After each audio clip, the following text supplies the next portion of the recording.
Hurricane Helene, 1 year later.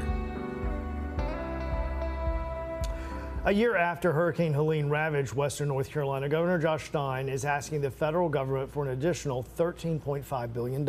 Capitol reporter Dina Harley is looking into what else the governor has done in the year since the storm.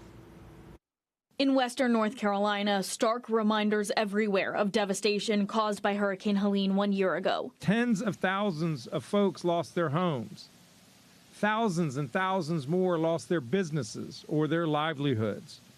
Folks became totally disconnected.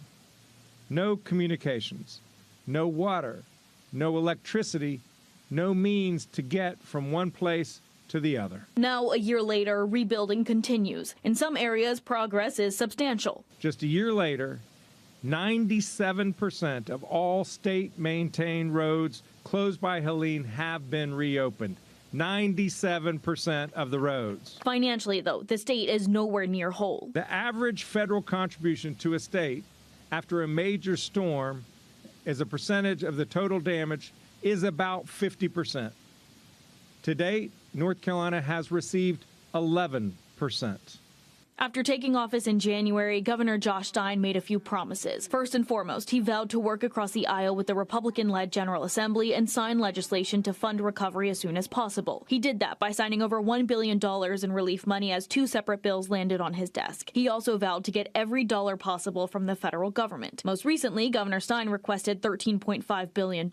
He's also called on FEMA to fund some of the work and to do so quickly. While in western North Carolina on Friday to mark 1 year since the storm, the governor says the work is nowhere near done. I want to reassure folks out here, we have not forgotten you and we will not forget you.